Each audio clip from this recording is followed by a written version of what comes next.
మలయాళం సినీ ఇండస్ట్రీలో casting couch ను serious గా తీసుకుంది ఆ రాష్ట్ర ప్రభుత్వం. దానిపై ఎంక్వైరీకి సిట్ వేసింది. అయితే ఈ మీటు కేరళలోని పినరాయి విజయన్ ప్రభుత్వాన్ని కుదిపేస్తుందా?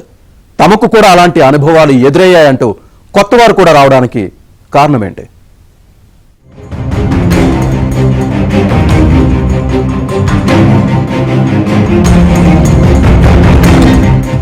కేరళ సీఎం టేబుల్ పై 235 పేజీల నివేదిక, అందులో ఎన్నో సంచలనాలు, 51 మంది బాధితుల వాంగ్మూలాలు, ఫిలిం ఇండస్ట్రీలో మహిళలపై వేధింపులు, దోపిడీ, అసభ్యత సర్వసాధారణమని కమిటీ తేల్చింది. మాలీవుడ్ ను క్రిమినల్ గ్యాంగ్స్ నియంత్రిస్తున్నాయి, తమకు లొంగని మహిళల్ని వేధిస్తున్నాయి, ఆకృత్యాలకు తెగపడుతున్నాయి, ఇండస్ట్రీకి పరిచయం చేస్తామంటూ అందమైన అమ్మాయిలను ట్రాప్ చేస్తున్నాయి.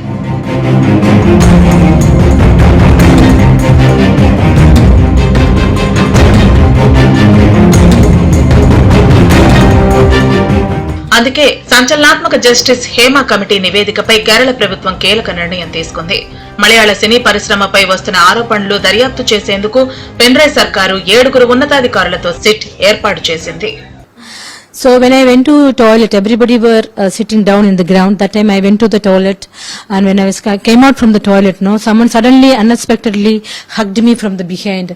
When I turned, it was Jay Surya, and even he kissed me forcefully, and I just pushed him, and I ran down. And I was really comforted with Jagdish Srikumar. He was very genuine and decent with me, and I was very comforted. I thought of sharing my this experience with him. I thought, and I just pulled the chair and I sat with him. Jagdish Srikumar chair. That time Jay Surya also came behind me, and he asked me, "Miu, I'll ask you one thing. Just answer yes or no." I just looked at him. Then he said, "I have a flat in Trivandrum. If you cooperate well and good, you'll be benefited."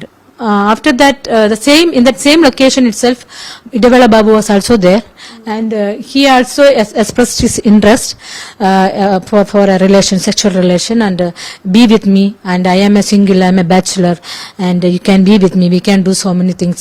Can you sing? Can you dance? Then it is good. I can introduce you in abroad and all. I can take you to abroad, like that. So that time it was a fresh, and it was my first movie. I didn't understand properly what's going on. Okay. Malayali movie artists association general secretary Siddiqui తనను లైంగికంగా వేధించారని నటి రేవతి సంపత్ ఆరోపించారు. ప్రముఖ దర్శకుడు, Kerala state చలనచిత్ర academy అధ్యక్షుడు రంజిత్ తనతో అసభ్యకరంగా ప్రవర్తించారని బెంగాలీ నటి శ్రీలేఖ ఆరోపించారు. ఈ ఆరోపణల నేపథ్యంలో సిద్దికి, రంజిత్లు వారి పదవులకు రాజీనామా చేశారు. కేరళ సీఎం పినరాయి విజయన్ సీరియస్ గా ఉండటంతో వారు పదవుల నుంచి వైదొలిగారు. రిపోర్టుపై చర్యలు తీసుకునేందుకు కేరళ సీఎం పినరాయి విజయన్ సీరియస్ గా ఉన్నారు. సిట్ నివేదిక ఆధారంగా చర్యలు తీసుకునే అవకాశం ఉంది. ఫిల్మ్ ఇండస్ట్రీలో పనిచేసే మహిళలకు safe transport, toilets, changing rooms వసతి కల్పించాలని నిర్మాతలకు కండిషన్స్ పెట్టనుంది.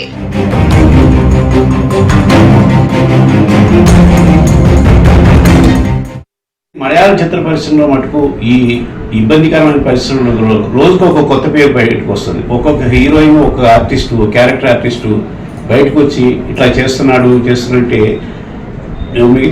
మిగతా వాళ్ళు ఉలిక్కిపడే పరిస్థితి వస్తుంది. ఎందుకంటే ఎవరు ఏ ఆర్టిస్ట్ ముందుకు వచ్చి మా పేరు చెప్తుందా అనేసి ఒక రకంగా ఉనికిపోతున్నారని చెప్పాలి. ఇకపైన ఇలాంటి సంఘటన జరగకుండా జనరల్గా ఏంటంటే షూటింగు ఒక ఆర్టిస్టులకి వచ్చేది ఏంటంటే తమ టాలెంట్ నిరూపించుకోవడానికి అవకాశాల కోసం సినిమా ఇండస్ట్రీకి వస్తుంటారు. కానీ రకరకాల ఈ వేధింపులకు గురి చేయడం అనేది కరెక్ట్ పద్ధతి కాదు. ఇప్పటికైనా ఒకవేళ అలాంటి సంఘటనలు జరగకుండా మలయాళ పరిశ్రమ పెద్దలు తీసుకుంటే మిగతా ఆర్టిస్టులు అందరూ కూడా హ్యాపీగా పనిచేసుకోగలుగుతారని నా నమ్మకం.